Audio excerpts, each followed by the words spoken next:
Eu queria me reportar ao início do nosso projeto de cooperação técnica, que tinha como temas centrais, basicamente, a questão da regularização fundiária, a questão do reassentamento, estudos de disponibilidade hídrica, levantamento de estudos e projetos que possam ser desenvolvidos na região, e um item de muito peso na medida em que você começava a trabalhar projetos de maior porte, que era a economia de energia.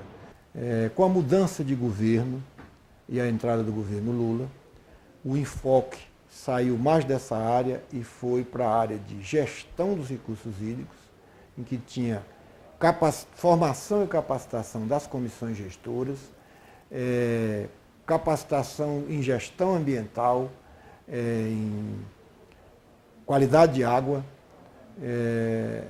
esvaziamento e enchimento de reservatório, resolução de conflitos e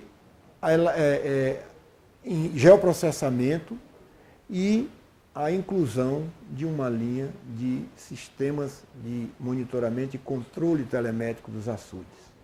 A parte de piscicultura também recebeu um novo viés, que foi mais a parte de pesquisas da área de genética, onde se desenvolveu a melhoria da reprodução de tilápias, de pirarucu. Está sendo concluído com um reforço exatamente na área de gestão de recursos hídricos. Um dos pontos que merece destaque no âmbito da cooperação com o ICA e o DENOX foi exatamente, desde o início do ano de 2002, estabelecemos uma gestão compartilhada das ações que iriam ser desenvolvidas no decorrer do tempo.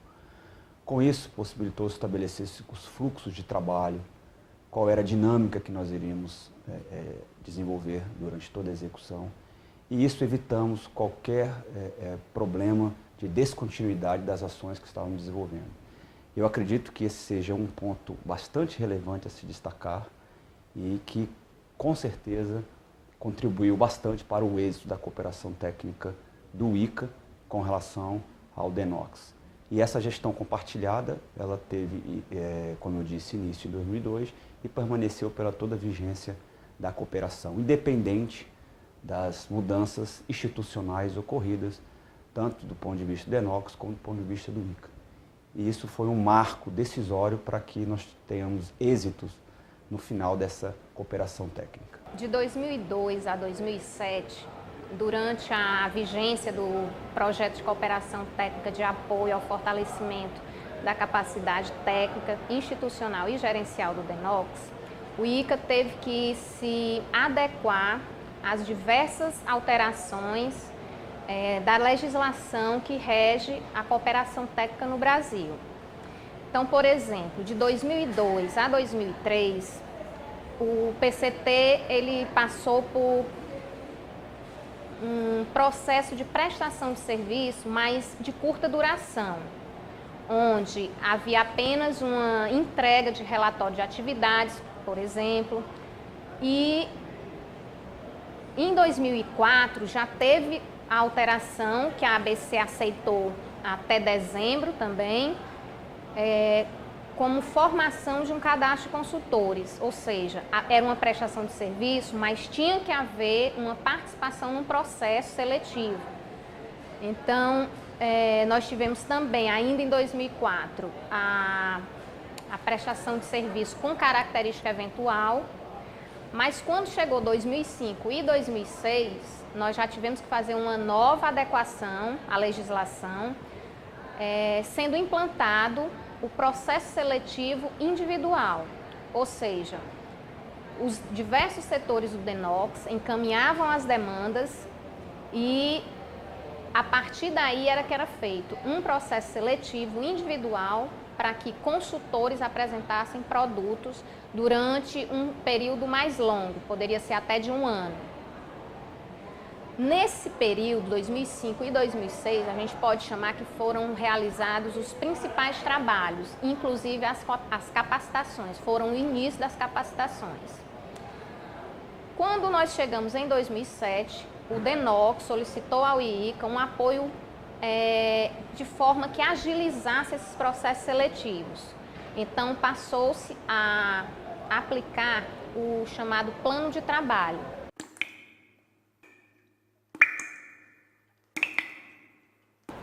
O diagnóstico ele foi elaborado atendendo uma demanda da Diretoria de Desenvolvimento Tecnológico e Produção do DENOX, que por sua vez cumpria a recomendação do Tribunal de Contas da União na questão da ocupação de áreas dos perímetros irrigados e também atendendo uma preocupação do Ministério da Integração Nacional, que fez um levantamento das áreas irrigadas, tanto do DENOX como da Codevasf, e verificou um número preocupante de hectares sem produzir.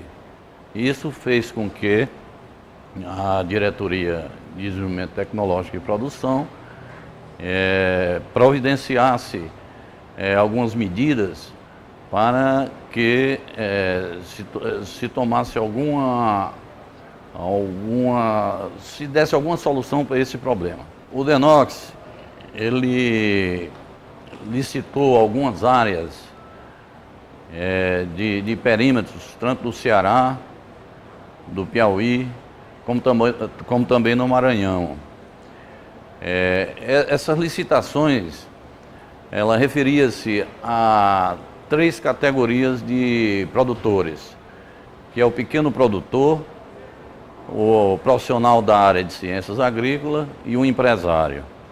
O pequeno produtor, ele tem 2 subcategorias aí, é o pequeno produtor reassentado e o pequeno produtor qualificado, sendo que o reassentado, ele é escolhido através de um processo seletivo e o pequeno produtor qualificado, ele é escolhido através de licitação. As licitações foram lançadas nesses projetos. Aqui no Ceará, os projetos mais notáveis foram o Baixo Acaraú e o Tabuleiro de Russas. E os lotes foram entregues, ocorrendo aí alguns problemas de ocupação de área, que ainda hoje o DENOX tenta solucionar com a retomada desses lotes e uma provável nova licitação para que esses lotes sejam ocupados e finalmente produzam como o que se pretende nesses projetos de irrigação. Está sendo feito um trabalho de verificação da situação dessas áreas. O nosso diagnóstico deu uma ajuda nesse sentido. E esses produtores que não estão produzindo estão sendo chamados a implantarem os seus lotes. Do contrário, será desenvolvido um trabalho no sentido de retomar esses lotes e fazer uma nova licitação para finalmente eles produzirem e acabar com esse problema de ocupação de área nos projetos. A importância desse trabalho é que não se tinha ainda noção do número de hectares que estavam sem produzir. Na verdade, o consultor do PCT foi contratado pelo fato dos profissionais do DENOX não terem tempo para desenvolver esse trabalho. Então foi contratado a consultoria do IICA, do PCT do IICA, para fazer o levantamento, inicialmente em alguns projetos considerados como amostras, e logo depois seria desenvolvido o trabalho no restante dos perímetros.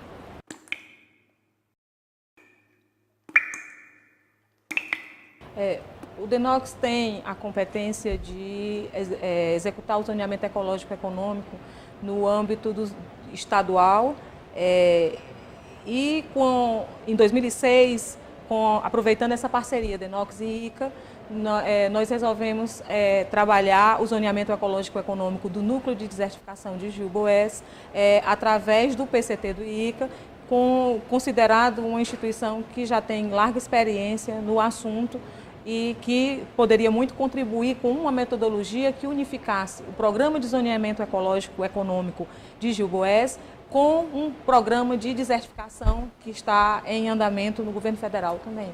Por ser pioneiro, o projeto de Gil-Boés, Zoneamento Ecológico Econômico, que se une a um projeto de combate à desertificação, ele visa trazer àquela região um trabalho que será replicado como metodologia, como prática para outros núcleos já identificados na nossa região Nordeste. Os núcleos de desertificação serão trabalhados a partir dessa metodologia que está sendo construída de uma maneira participativa com a comunidade neste núcleo de Gil-Boés.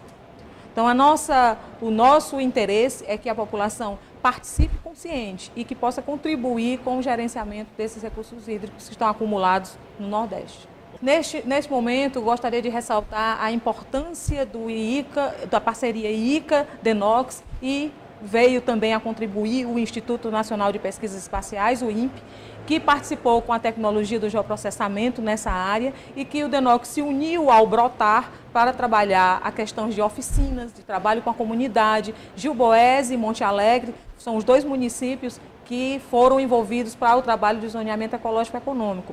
Esse trabalho, ele visa um planejamento espacial das atividades naquela área. É uma área muito frágil, que já é identificada no mundo como sendo uma área que tende a ser desértica, mas um deserto econômico. Então, todas as atividades que serão desenvolvidas com a comunidade naquela área visam dar consciência a ela de que aquele local é um local que deve ser bem cuidado, que as atividades devem ser bem planejadas para que não chegue à exaustão e ao deserto. Esse trabalho conjunto IICA-DENOX para o desenvolvimento de subsídios para um zoneamento ecológico e econômico da região de Gil-Boés e de Monte Alegre foi uma inspiração original, claro, do DENOX, de irem ao encontro daquilo que é preconizado no Plano de Ação Nacional de Combate à Desertificação, que visa dar uma estruturação aos núcleos de desertificação no país, os núcleos principais identificados. E Gil-Boés certamente é um dos principais. Nesse sentido, o ICA também desenvolveu uma parceria com o INPE e FUNCAT, no sentido de dar substância tecnológica para esse tipo de estudo. E que, no final das contas, o que se pretende com o ZE é que isso funcione como um instrumento, né, para a formulação de políticas públicas, né, específicas, orientadas, né, para o combate à desertificação. Nessa sequência lógica, né, que se preconiza, nós teríamos então a formulação das políticas públicas, teremos os subsídios para um ZE, também planos diretores podem ser derivados daí, que por sua vez também orientariam o ordenamento territorial da região, né, e por sua vez poderiam ser desenvolvidos programas e projetos específicos que visam ações de intervenção física, né, que levem ao controle e recuperação da degradação ambiental na região, né. E, no contexto dessa parceria com o INPE-FUNCAT, foram desenvolvidos diversos planos de informação no âmbito, né, de um grande sistema geográfico de informações, quando foi constituído então um banco de dados geográficos, né. Outro fator muito importante nesse trabalho também foi um outro mapeamento, uma outra camada, digamos assim, de informações que foi gerada, que é o uso indicado. Ou seja, todos esses aspectos, né, que os diversos planos de informação propiciam, né, levam finalmente a um produto final, né, que é o uso indicado, né, para a ocupação adequada, né, daquela região. Então aí teríamos uma definição clara, né, de onde os processos erosivos são mais importantes e que requerem então um cuidado específico, né, onde as atividades econômicas podem ser desenvolvidas sem restrições, onde as restrições legais, né, que são impostas, né, em termos de proteção de áreas lindeiras aos cursos d'água, por exemplo, né, ou onde estão os santuários ecológicos, né, que obviamente também não devem ser prejudicados em termos de atividades, né? E também um input, né, que é extremamente importante, que é o da comunidade também, né, e o que ela deseja, né, para aquela região, né? Então, onde é que devem se processar, né, ou em que direção se deve processar, né, o andamento, digamos assim, né, do desenvolvimento daquela região e da ocupação territorial e também das próprias atividades econômicas, né? Então, nessa discussão que tivemos, foram discussões públicas, né? Tivemos algumas audiências nesse sentido, também estimulamos, digamos, as impressões da comunidade, né? Do que é que ela espera desse tipo de trabalho, né, que se faz no ZE. E isso enfocou fortemente a valorização econômica daquilo que já acontece como atividades na região.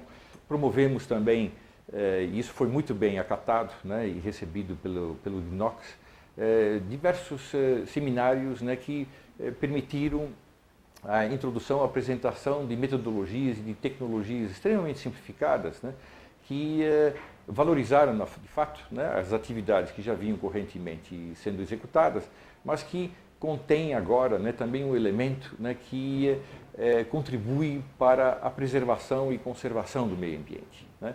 Ou seja, essas atividades, né, que tiveram então apoio também do nosso agroecologista Orlando Pereira, né, que foi o mentor do programa Brotar, né, que introduziu técnicas, né, e enfoques metodológicos que permitem que a atividade econômica se desenvolva de uma maneira mais adequada e reduzindo também a pressão sobre o meio ambiente e aos processos de degradação que estão diretamente associados. Então isso foi também uma resposta extremamente interessante, né, por parte da comunidade.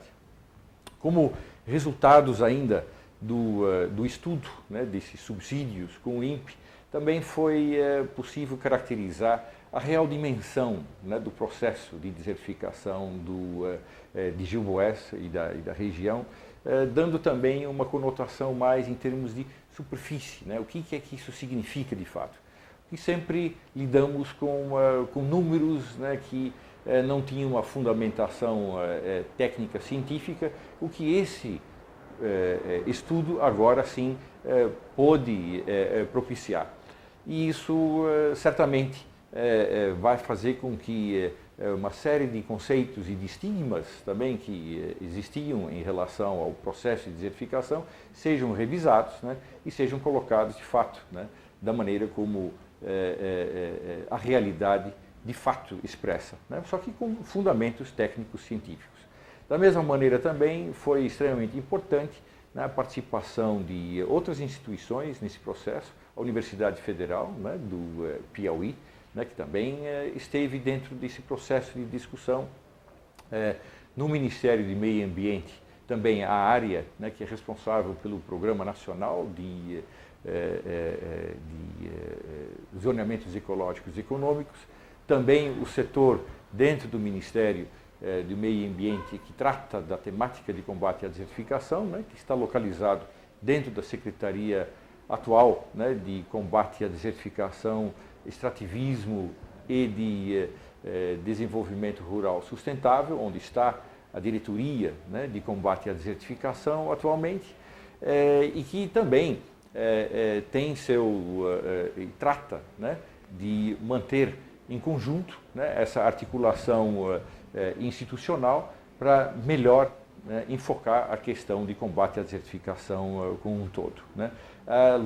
Localmente também a ONG SOS Gilboés desempenha, obviamente, um papel fundamental nesse processo. Bem, e mais do que todos, o que já comentamos e enfatizo novamente, né, é a participação da comunidade, né? Então, isso realmente tem sido um fator preponderante que tem motivado, inclusive, as prefeituras da região na formação de um consórcio específico para melhor orientar os interesses da região nessa temática de combate à desertificação.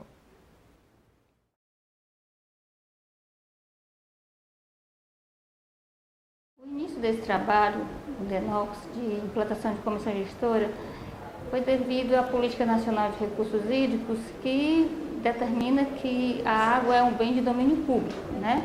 E que essa água deve ser gerenciada com a participação de todos, né? Já que é um bem de domínio público, a água, então seria uma gestão participativa e descentralizada. Então nós começamos esse trabalho em 2003, no DENOX, né, de implantação. Essa implantação se dá da seguinte maneira: primeiramente, a gente visita as entidades, né, as associações, os usuários, que de uma maneira ou de outra, eles têm alguma relação com o reservatório, tem algum envolvimento, se beneficiam da água do reservatório, não é isso? Então, a gente aplica questionários, né? Tem um questionário próprio para o usuário, um questionário próprio para o poder público e para a sociedade civil. Então, com esses questionários, a gente monta um diagnóstico. Porque nesses questionários a gente interpela exatamente quais são os problemas do reservatório, quais são os problemas que podem ser resolvidos.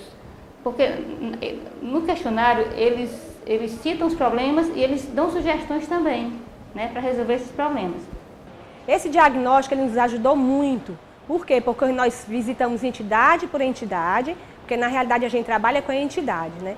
E esse diagnóstico ele nos deu um suporte, uma oportunidade de conhecer todos os dirigentes das entidades, né? Na sociedade civil, no poder público municipal, estadual e federal que atuam na região do açude. Então esse diagnóstico ele serviu para a gente ter uma mala direta, fazer uma mala direta, mas ele também serviu para nos dar a oportunidade de conversar com cada dirigente, explicar o trabalho, mostrar a importância da gestão participativa dos recursos hídricos, trazê-los para trabalhar junto conosco e dividir um pouco as responsabilidades. Então, com esse diagnóstico em mãos, a gente começou a fazer reuniões por setores. Então, nós fizemos reuniões com a sociedade civil, nós fizemos reuniões com os usuários dos açudes diretamente, e nós fizemos reuniões com as entidades públicas. E depois dessas reuniões, nós fizemos um grande seminário, e desse seminário saiu a formação da comissão gestora. Então, a própria comunidade, os próprios presentes, escolheram os seus representantes. Então, a sociedade civil escolheu os seus representantes, o poder público, o representante e os usuários. Então, esse trabalho de gestão participativa é de suma importância, porque a gente traz as pessoas da região para, vamos dizer assim, dividir um pouco as responsabilidades, junto com a instituição que está responsável, que no caso é o DENOX. O número de representantes, o número de membros de uma comissão gestora varia, porque tem açude que tem muitas associações, são pessoas até mais esclarecidas, então se organizam, né? Então, o poder público nós temos geralmente a prefeitura, o DENOX, que é o órgão gestor, né? O IBAMA, que trabalha com a gente porque essa parte ambiental, né, é atribuição do IBAMA. E os usuários. O órgão distribuidor de água, quando o reservatório tem abastecimento humano, ele também participa. No caso, o CAGES, o SAI. E usuários são os rendeiros, os concessionários que moram na área de montante do açude, né?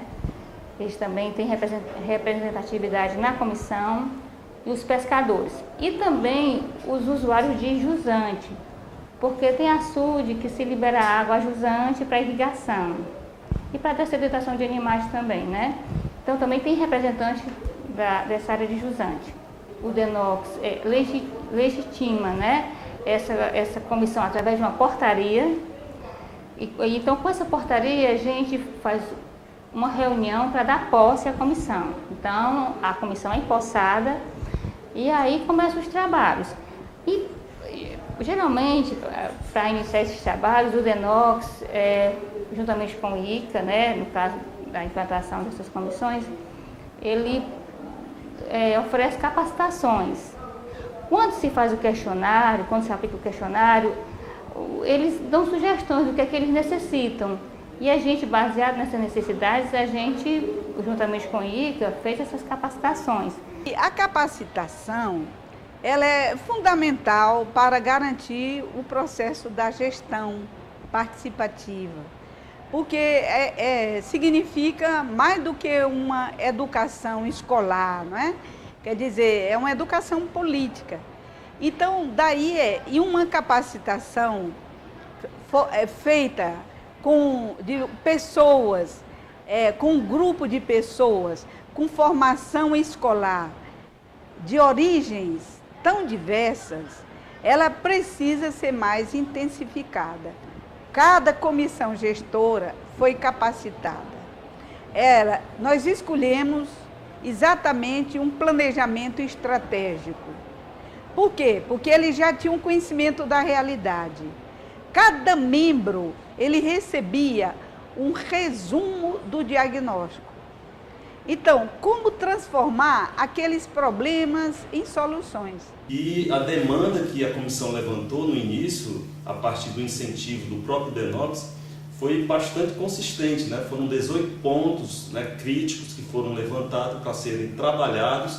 A comissão tomou uma série de iniciativas, foi para as comunidades do entorno, fizemos reuniões com as comunidades, organizamos essas comunidades, porque é uma comissão consultiva, voltada à educação ambiental, à informação, né? Nós fomos à região, mobilizamos novamente, né? Fizemos todo aquele trabalho de mostrar a importância, todo aquele trabalho pontual. Na realidade, foi um trabalho muito pontual. E aí nós fizemos um curso, nós demos um curso de 2 dias, e esse curso nós fizemos a moderação, né? O consultor fazia a moderação, mas todo o plano de trabalho, porque esse curso ele findava com um plano de trabalho para eles executarem durante o ano. Então, eles fizeram o plano de trabalho deles, com a moderação do consultor. A comissão ainda, as comissões, a maioria, elas ainda recorrem muito só ao DENOX, né? Elas não, assim, porque alguns problemas do reservatório, eles deveriam recorrer ao IBAMA, à prefeitura, mas eles ainda veem o DENOX como fosse o pai de tudo, né? Então, eles recorrem muito ao DENOX. E a gente faz esse acompanhamento, só que a gente esbarra muito em questão de recursos, né? Tem reivindicações da comissão que a gente não pode atender de pronto, porque depende de recurso financeiro, né? Então, muita coisa não foi feita ainda devido a esse problema de recurso, né? Falta de recursos financeiros. E eu acho que houve uma mudança depois da implantação da comissão. Eu acho que houve uma mudança para melhor, principalmente nessa questão de conscientização, né? Eu acho que até na reunião ali você viu que eles falaram que, com relação à pesca, os pescadores estão mais conscientes, né? Porque existe muito, eu acho que o maior problema desses reservatórios é exatamente a educação ambiental. Então a gente teria que capacitar muito bem essas comissões para que elas fossem multiplicar isso aí, né? Levar para os usuários. Mas como é um trabalho voluntário, né? A comissão é um trabalho voluntário, então fica difícil. As pessoas que participam da comissão, todas elas têm seu trabalho, né? E o trabalho da comissão é voluntário. Então, às vezes eles têm dificuldade de se reunir, né?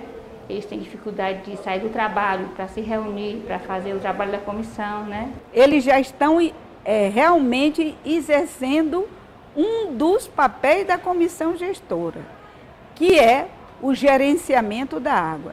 Só se libera a água após a comissão gestora ter feito a avaliação e decidido quanto vamos liberar de água, quando e até em que tempo, né? Quer dizer, já tem um calendário. E este calendário poder ser avaliado ao longo do tempo. Porque não se tem garantia, por exemplo, que em 2008 nós vamos ter um bom inverno. Primeiro com o próprio DENOX, porque é um trabalho novo dentro do DENOX também. Os funcionários do DENOX eles não estavam adaptados a essa gestão participativa. Tinha gestão, mas era uma gestão que era feita a nível de entidade, né? Não era feita com a participação da população. E em relação aos usuários, em relação à comissão gestora, quando nós chegamos lá, existia um descrédito muito grande, sabe?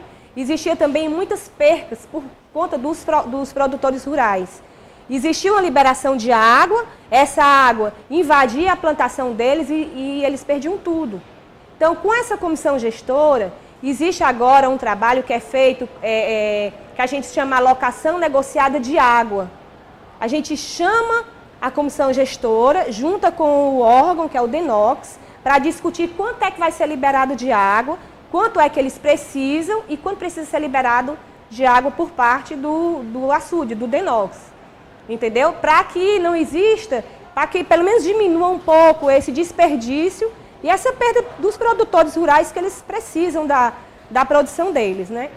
Mas eu acho que esse trabalho ele precisa ter ainda continuidade, porque não adianta a gente dar capacitação para eles e deixar como está, né? Existe todo um aprendizado por conta dos funcionários do DENOX e existe também um aprendizado por conta da comissão gestora.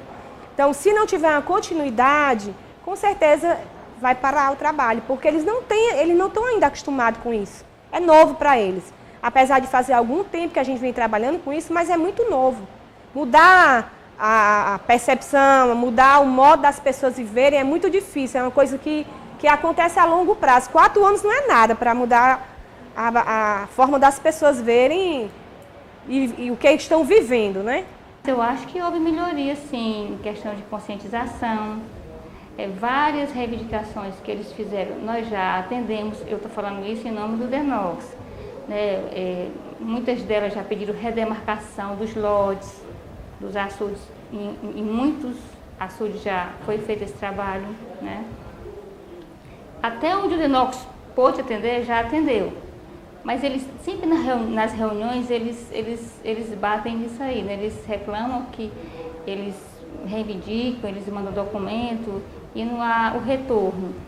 Mas é exatamente por isso, porque assim, pela política do governo, eu acho que deveria valorizar mais esse trabalho e dar um retorno melhor às comissões. Mas eu acho que muita coisa já melhorou, principalmente nessa questão ambiental. Eles não sabiam nem antes da comissão o que era um APP, uma área de preservação permanente. Hoje em dia eles já têm essa consciência. Né? Muitos rendeiros já preservam, já não usam mais agrotóxicos nas vazantes. Então eu acho que com relação a isso houve um avanço bom. E também eu acho muito cedo para dizer assim, está tudo às mil maravilhas. Não pode ser assim. Um trabalho de educação, né? Um trabalho desse tipo, leva tempo. Né? Pegar pessoas que vêm há muitos anos desmatando, há muitos anos fazendo queimada, e chegar para ele e dizer que aquilo não é bom, então é um trabalho lento, não é da noite para o dia que você vai conseguir conscientizar esses agricultores, né? O que mudou é que antes as pessoas que estavam envolvidas, né, diretamente no entorno do açude sede, tanto na montante como jusante, elas estavam dispersas e não sabiam como iniciar ou como reivindicar suas necessidades. A partir do momento da criação da comissão, todas essas pessoas, né, todos os interesses envolvidos no açude se reuniram e, a partir daí, ela começou a ter um diálogo mais franco com as instituições, desde DENOX a todas as instituições que hoje atuam e administram o açude sede. Então, um passo que eu considero adiante foi essa organização que a comissão trouxe. Agora, efetivamente, o que a comissão está atuando, está diagnosticando dentro dos problemas do sede, as demandas que são colocadas para com a população, para com as próprias comunidades, né, os próprios produtores, essas demandas ainda não vieram de fato para nós. Certo? O que está acontecendo? A comissão já fez, em certo ponto, um grande papel.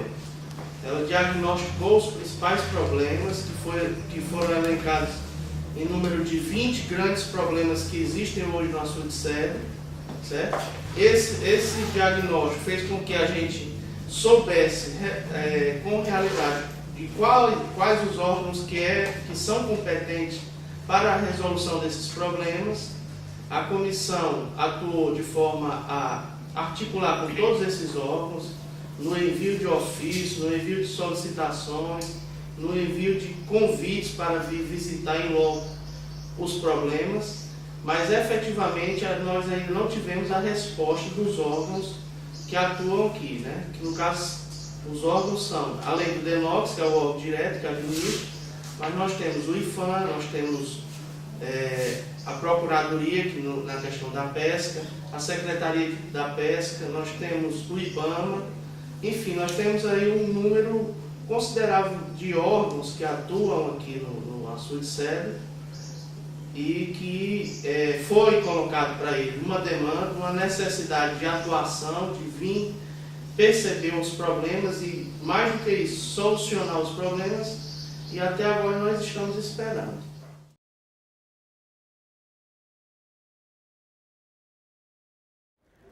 Bom, hoje o Centro de Pesquisa tem multifuncional.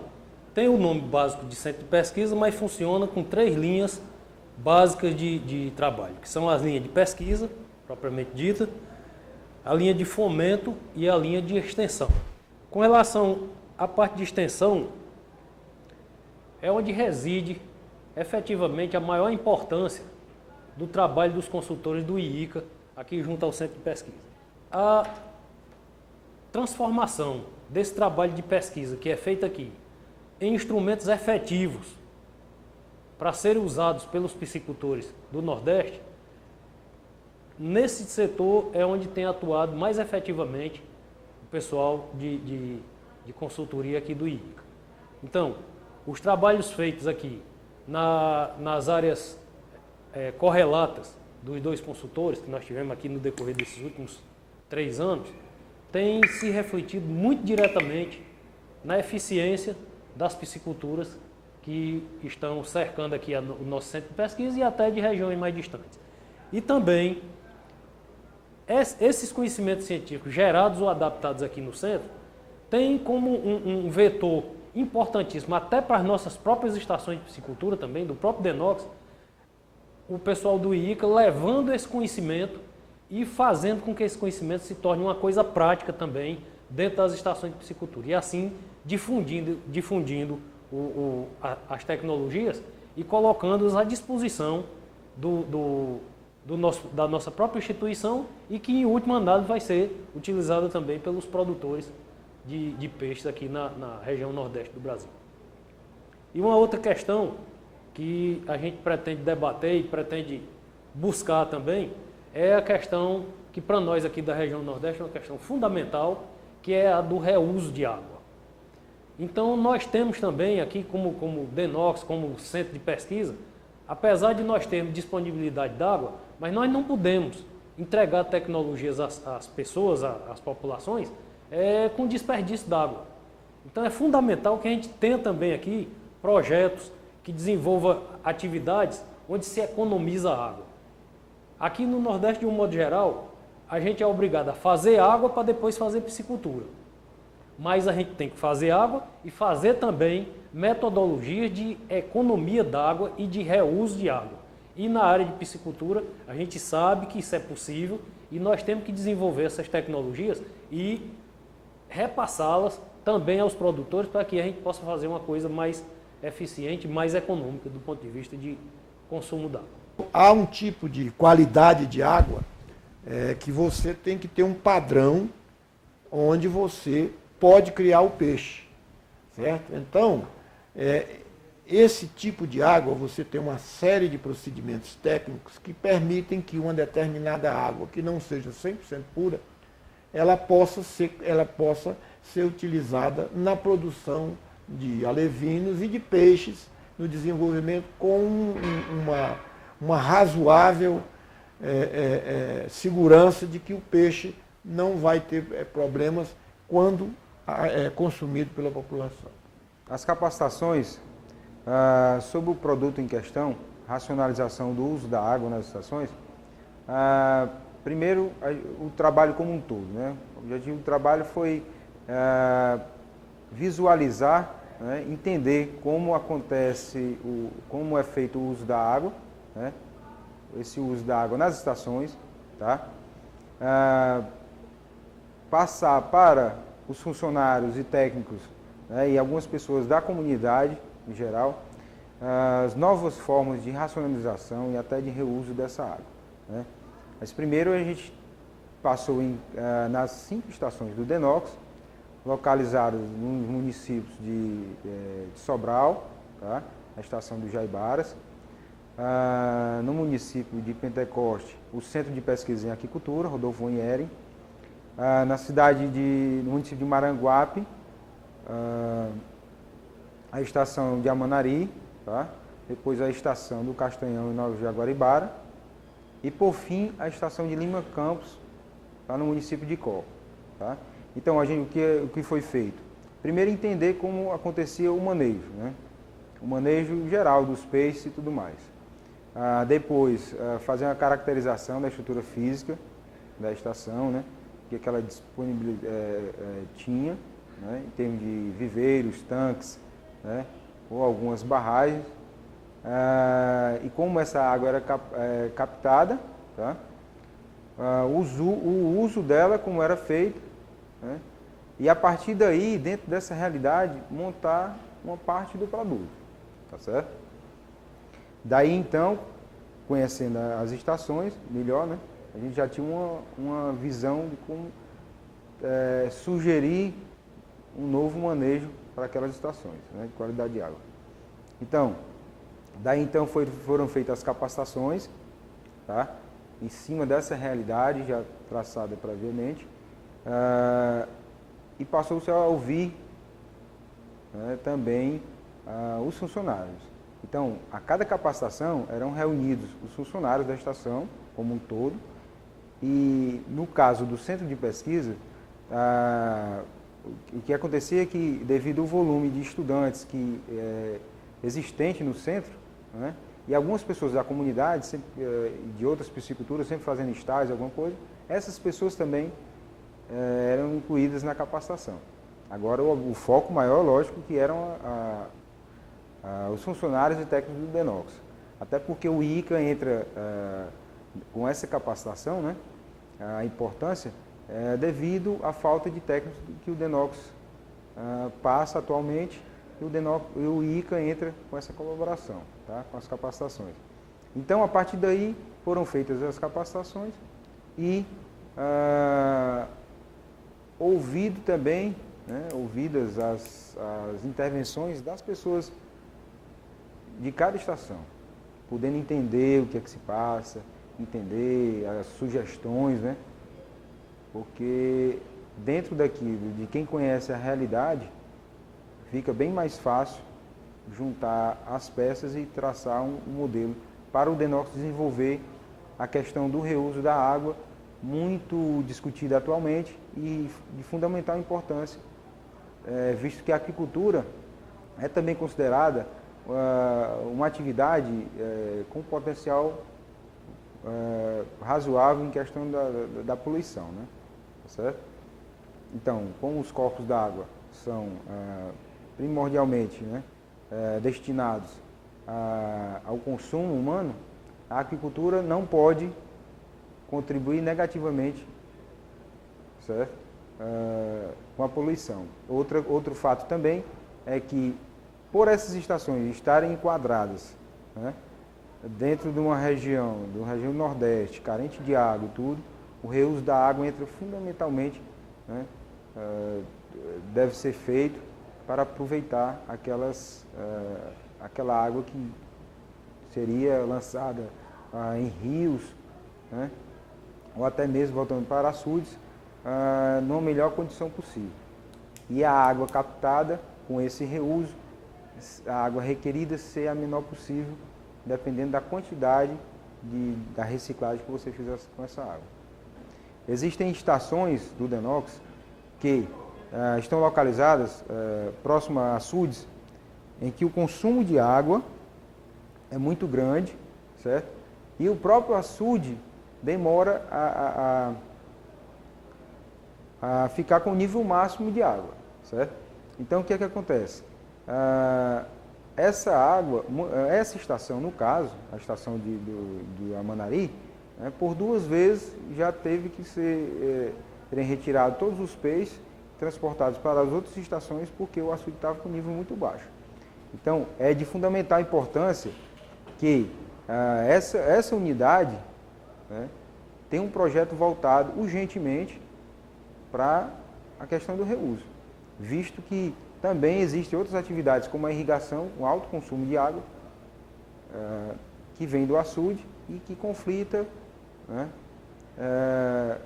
com as atividades, né, com o uso da água dessa estação. As outras estações, as problemáticas maiores em relação à falta de manejo das instalações, de consertos, né, de viveiros com vazamento, ou de tanques com vazamentos, certo? O próprio manejo da criação de determinadas espécies possibilita manejos mais atuais, que você de espécies que esvaziem aqueles viveiros ou tanques o mínimo de vezes durante o ano, certo? Então, traçado essas coisas, esses conflitos eram resolvidos, certo? Aliás, não resolvidos, porque isso também depende muito da administração, certo? Mas a solução, né, o debate, como tornar essa questão do uso da água mais racional, isso tudo foi repassado para eles, né? A partir de agora, cabe o DENOX, né, sentar e traçar o plano de trabalho. Quais são as estações que necessitam urgentemente de um plano, um projeto desse de reuso de água, certo? Daí então, ver isso, né, como executar esse projeto, as formas de execução, tá? E necessariamente conduzir isso, certo? De uma maneira muito,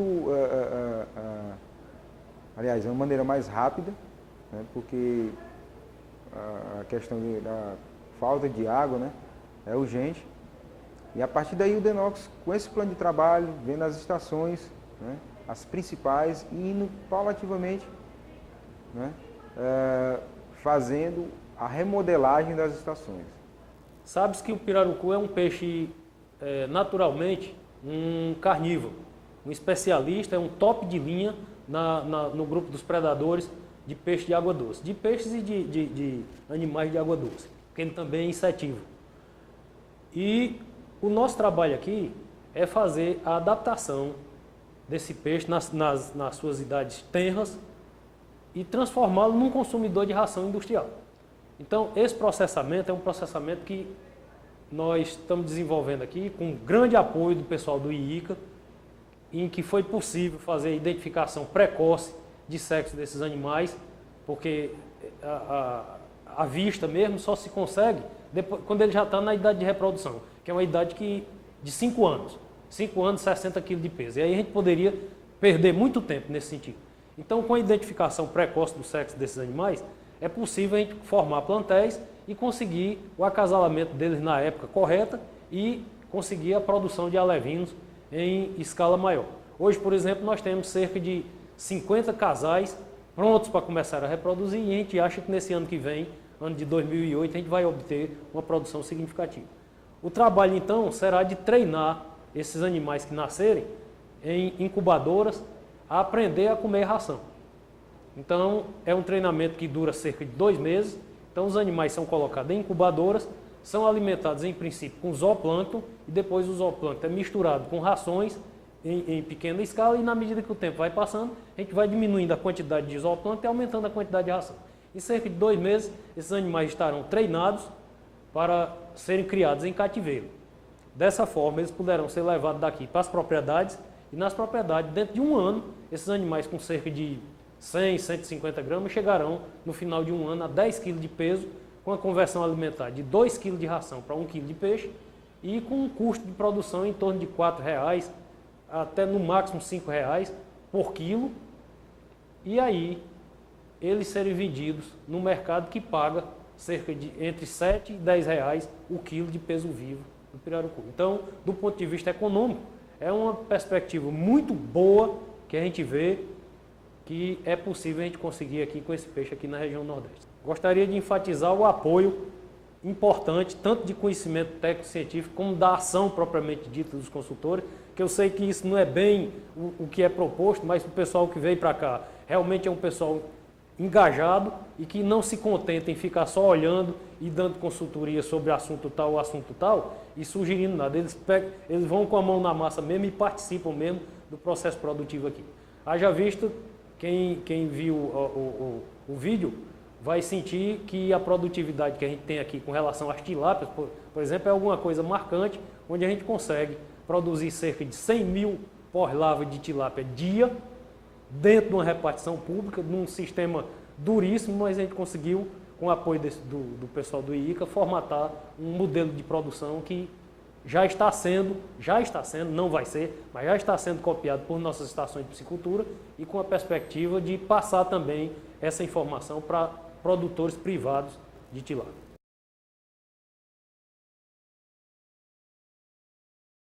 O que a gente pode falar de tudo isso é que, embora a equipe fosse realmente reduzida, apenas um coordenador de enlace e uma monitoria administrativo, financeiro e contábil, o IICA conseguiu, com êxito, realizar tanto os objetivos do projeto, como atingir os objetivos também da parceria IICA-DENOX. Não só foi de grande valia para a instituição DENOX, como foi de grande valia para o nosso pessoal que trabalhou junto com esses consultores, e daí a nossa motivação em estarmos buscando a construção de um novo projeto de cooperação técnica. Esse novo projeto de cooperação técnica, que ainda amplia mais essas linhas de atuação, a gente carinhosamente chama de DENOX 100, porque o DENOX, no ano de 2009, mês de outubro, ele estará completando 100 anos de existência, inicialmente como IOX, depois IFOX, e a partir de 1943 como DENOX, com essa denominação, mas sempre seguindo a sua linha de atuação muito voltada para a questão dos recursos hídricos e da convivência com o semiárido.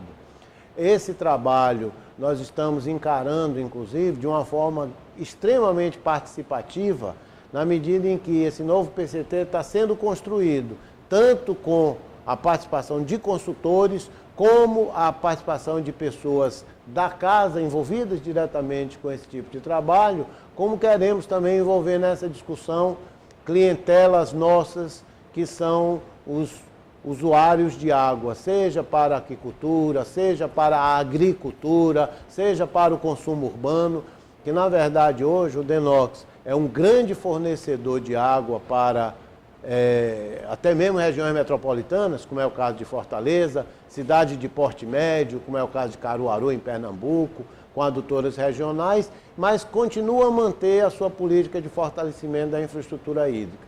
E, nesse momento, desenvolve as suas atividades com esse apoio que o IICA certamente nos estará dando, em parceria com a Agência Nacional de Águas, como é o caso da gestão dos recursos hídricos, em parceria com o Ministério do Meio Ambiente, como é o caso do Programa de Combate à Desertificação, em parceria com o Ministério das Minas e Energia, onde a gente também está ajudando na construção da política do biodiesel. Então, isso marca uma posição da instituição hoje que é buscar a convivência com o semiárido através do fortalecimento da infraestrutura hídrica, da geração de emprego e renda, da inclusão social e, muito importante dizer também, nesse momento, na busca de uma transversalidade, de uma parceria com todas as instituições com as quais nós trabalhamos, e instituições governamentais. E no caso específico do IICA, eu queria reafirmar que é uma parceria altamente construtiva, não só pelo que o IICA aporta de conhecimento e de produção de conhecimento através de seus consultores, mas também pelo fato de que o IICA é o que a gente poderia dizer uma assinatura importante, um projeto que leva a assinatura do IICA em áreas que o IICA tem grande experiência, principalmente na área de desenvolvimento agrícola, territorial, reassentamentos. Ele nos permite alocar recursos ou conseguir a captação de recursos com uma facilidade maior do que seria apenas andando com as nossas próprias pernas. Nesse momento, eu como uma pessoa que vem participando desse trabalho já há algum tempo, eu gostaria de deixar também minha mensagem de agradecimento, de parabenização com os companheiros do IICA, que na verdade são todos companheiros de trabalho na construção dessa política pública que é voltada para o desenvolvimento sustentável do semiárido. Gerou muito bons resultados. Para você ter uma ideia, comissões gestoras, nós apoiamos o DENOX na formação de 62 comissões gestoras e aplicamos o treinamento exatamente nessas áreas, do que seria, qual era a função de uma comissão gestora, explicando o que era uma bacia hidrográfica, um comitê, o Plano Nacional de Recursos Hídricos, mais a parte de gestão ambiental, qualidade de água, que eu já falei, com resolução de conflitos, e combinou com planejamento participativo para que eles possam fazer um plano de aproveitamento dos açudes. Esse foi um grande resultado, que é uma realidade no DENOX, na sede central e nas coordenadorias estaduais. Nós estamos saindo dessa área e servidores do DENOX que foram capacitados, junto com os membros da comissão, estão absorvendo a área. Na piscicultura, nós desenvolvemos, junto com o pessoal da estação em Pentecostes, um sistema de reprodução e mudança de sexo para poder dar velocidade de reprodução dos alevinos, inclusive com a criação de um sistema que produzisse mais alevinos machos, que tenha mais capacidade e menos tempo de engorda para poder comercializar. Na área do DENOX como um todo, na sede central, nós apresentamos um trabalho que hoje é utilizado, principalmente na área de diretoria de infraestrutura, são termos de referência para os procedimentos adotados pelo DENOX, na elaboração no levantamento topográficos, na elaboração de projetos básicos, nos estudos de impactos ambientais, nos relatórios de impactos do meio ambiente, nos relatórios de sustentabilidade exigidos pela ANA para poder liberar a construção de açude. Tudo isso nós montamos uns procedimentos sobre isso. E também, e não menos importante, nós trabalhamos muito na parte de regularização fundiária, ajudando o DENOX a tentar melhorar tanta dificuldade que eles possuem na titulação pelos produtores nos perímetros de irrigação e do próprio patrimônio do DENOX, que ainda hoje está aberto, é do DENOX, mas a titulação não está totalmente correta. Esses resultados foram importantíssimos dentro da cooperação técnica.